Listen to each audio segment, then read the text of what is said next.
Have you ever wondered how your diet affects your carbon footprint?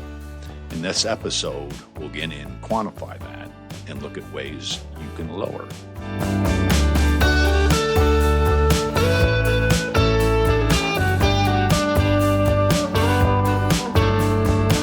Welcome back. Today we're going to talk about the category of food, what you eat, and its impact on your carbon footprint.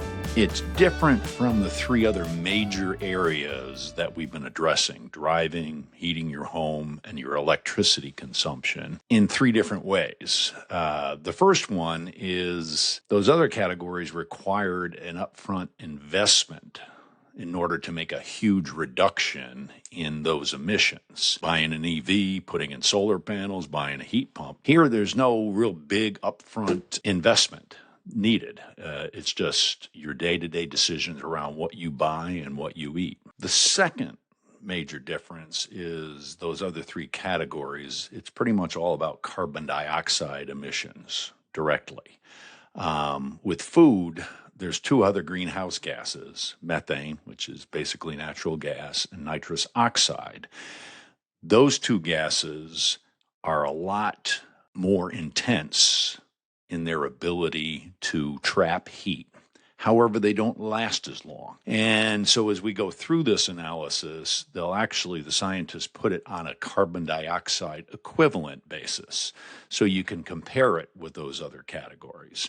Methane mainly comes from rice paddies, ruminant animals like cows, and manure.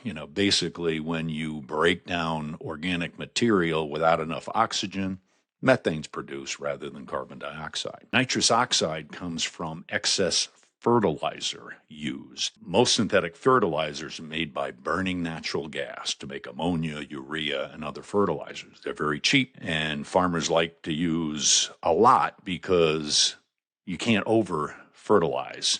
So whatever is not used by the crops eventually gets into the atmosphere and warms the climate. The third area is this is going to be a little less exact.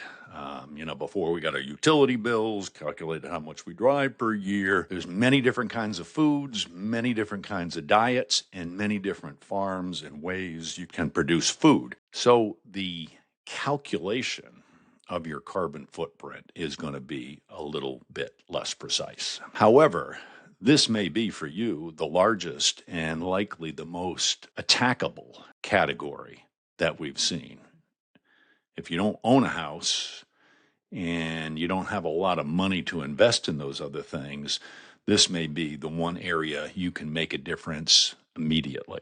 We're going to address three different aspects of food. First, what you eat. Secondly, what you don't eat, what you waste can have a large impact. And then finally, how it's produced: local, organic, etc. Let's start with what you eat. Now, there's a lot of studies out there, and you can go on the internet and find tons of information around how much or what the carbon footprint is for each different kind of food. The one I like to use is by Oxford University. It's called Our World of Data. And what they try to do is it's a meta-study, take all these different studies and kind of average them together. And we've got a link to one of their articles. And then down there, if you can click on that and go down, there's a chart that we show here that shows the emissions for many different types of food. And these emissions are on how much carbon dioxide in kilograms is emitted per kilogram of that particular food. So you can do it pound for pound, ounce for ounce, whatever, but it's a multiplier. And it shows the different steps in the supply chain where those emissions come from. Again, a lot of different studies out there, but they all come with the same conclusion. One is that beef and lamb, red meat from ruminant animals, is by far the largest emitter of greenhouse gases of any food you can eat. All the way down to the bottom, you can see fruit and vegetables. They're very, very low, over 100 times in some cases lower emissions than beef. What's good for the world? Less red meat, more fruits and vegetables. What's better for your wallet? Same thing. What's better for your health? What does your doctor recommend?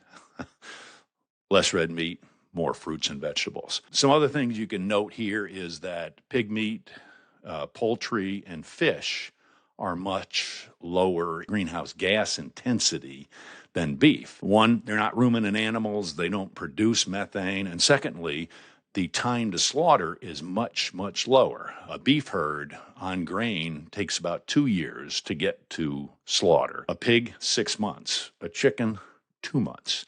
So big difference there. And if you look down, you can see that even if you're a vegetarian, rice and ground nuts and wheat and rye that go into pasta and bread are a lot higher than a lot of the other fruits and vegetables down there.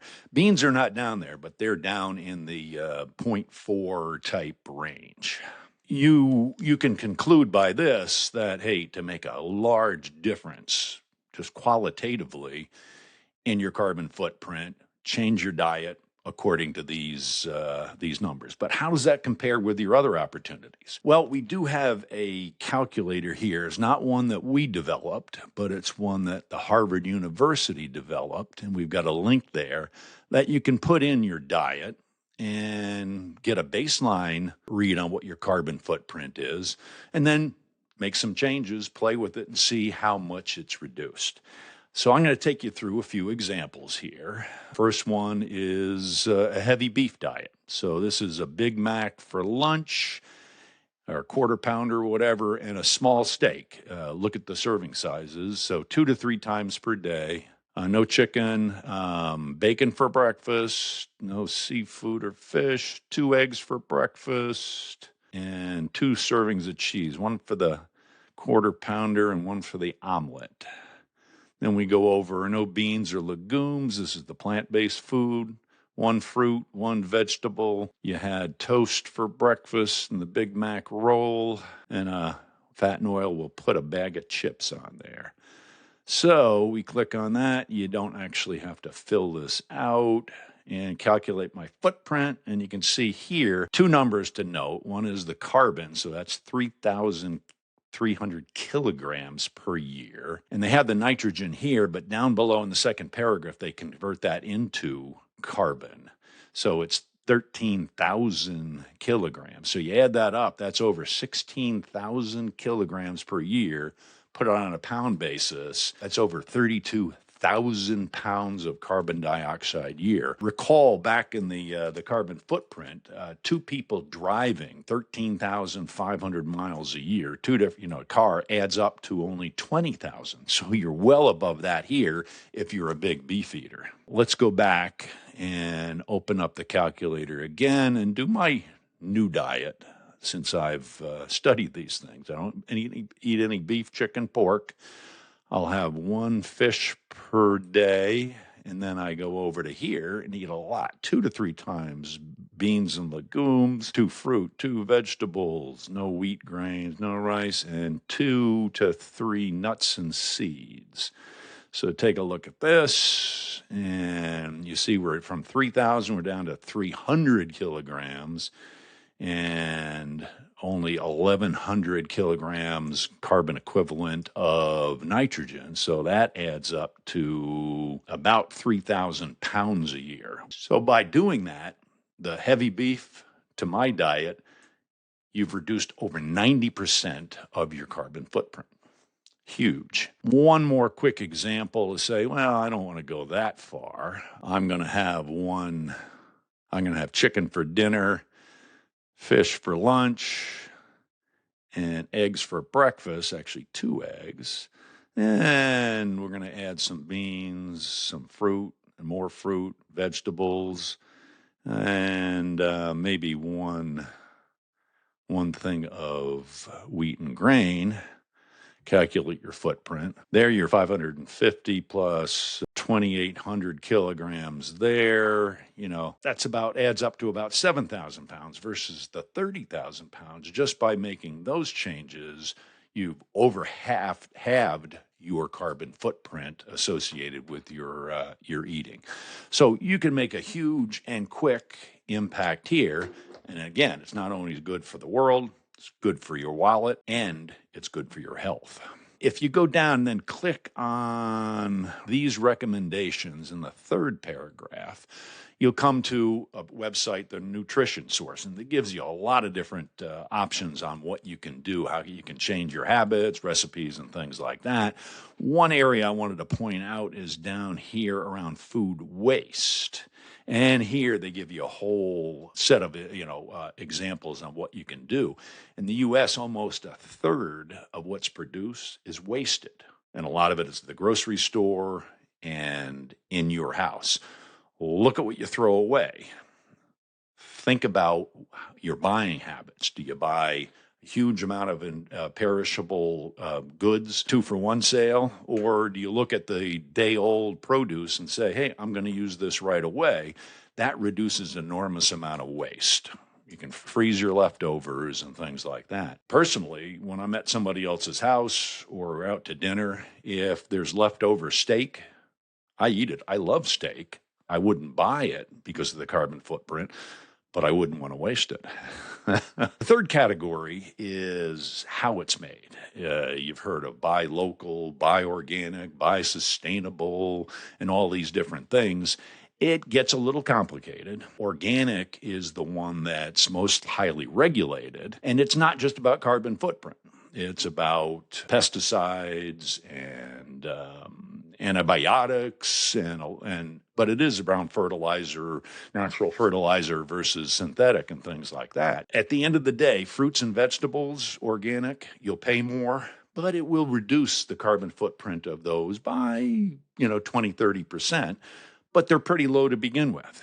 The thing that was surprising for me is organic meats, and they have a higher footprint. You go like, well, how can that be? Well, it takes a lot longer for the animal to mature on an organic diet. So it has longer time for its methane and manure and all these other things to accumulate. And so while organic meats may be great from the perspective of hormones and antibiotics and things like that, from a carbon footprint, not so much. You hear about buy local, and that's a great thing for a lot of different reasons. However, if you go back to the Oxford University World of Data, you look at the one on the bar, the transportation piece, and it's pretty small. You look even at bananas that come from South America, it's a pretty small segment there. So buying local is great, but it's not going to have a huge impact on your carbon footprint.